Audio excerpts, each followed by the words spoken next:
Oke, jadi kita udah mempelajari kriteria keputusan.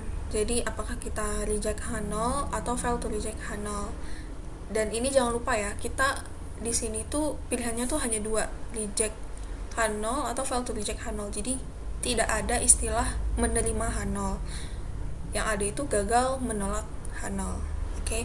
Nah, sekarang untuk merangkai kata-kata untuk ini memberikan kesimpulan yang kita peroleh. Nah, ada ketentuannya nih kalau di triola. Jadi pada dasarnya itu kita melihat dari original claim-nya, apakah original claim-nya itu mengandung equality atau tidak.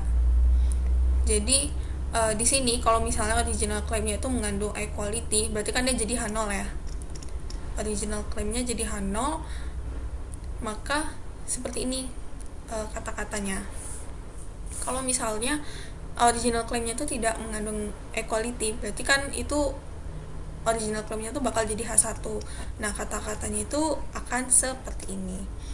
Nah, perbedaannya itu di bagian sini.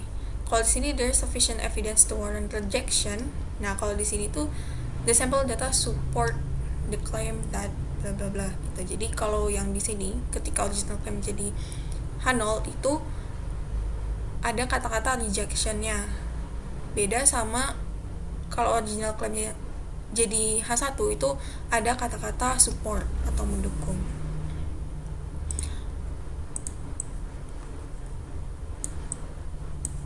Nah, sekarang kita contoh aja kali ya. Misalnya itu contoh pertama, H0-nya itu mu sama dengan 100 juta. Jadi ceritanya itu original claim-nya adalah rata-rata belanja di daerah tersebut sebesar 100 juta. Nah, itu kan mono equality, berarti jadi H0 original claim-nya. Nah, berarti kalau misalnya kita reject H0-nya, maka kata-katanya itu adalah terdapat bukti yang cukup untuk menjamin penolakan dari klaim yang menyatakan bahwa rata-rata belanja daerah tersebut sebesar 100 juta. Jadi kita sebutkan original claim-nya itu apa, berupa kata-kata ya, bukan yang ini tadi. Nah, lalu kalau misalnya kita fail to reject H0, nah kita ganti, kalau tadi terdapat cukup bukti, nah kalau di sini itu tidak terdapat. Oke, dicatat aja kali ya. Kalau ini tuh terdapat cukup bukti yang menjamin penolakan original claim. Nah, kalau ini tuh tidak terdapat cukup bukti yang menjamin penolakan. Lalu kita sebutkan original claim-nya. Nah, sedangkan di contoh 2, di contoh 1, nah di contoh 2 kalau misalnya original claim-nya itu tidak mengandung equality, misalnya H0-nya itu adalah mu1 sama dengan mu2. Jadi ceritanya itu yang seperti di video sebelumnya, rata-rata belanja daerah 1 atau rata-rata belanja daerah A itu lebih besar daripada rata-rata belanja daerah B. Nah, itu kan original claim-nya itu tidak mengandung equality ya. Jadi itu kalau kita buat notasinya tuh mu1 lebih besar daripada mu2. Nah, kalau itu kan original claim-nya tidak jadi H0. Jadi H0 itu ini mu1 sama dengan mu2 atau mu1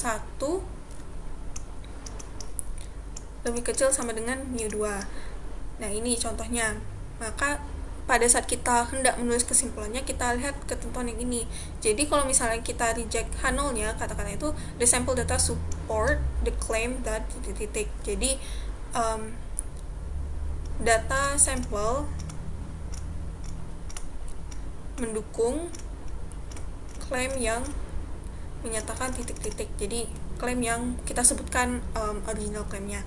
Nah, kalau misalnya kita fail to reject H0, maka di sini kata-kata itu tidak terdapat cukup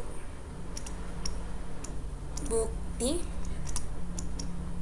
untuk mendukung. Oke, kita sebutkan klaim yang menyatakan original claimnya, seperti itu.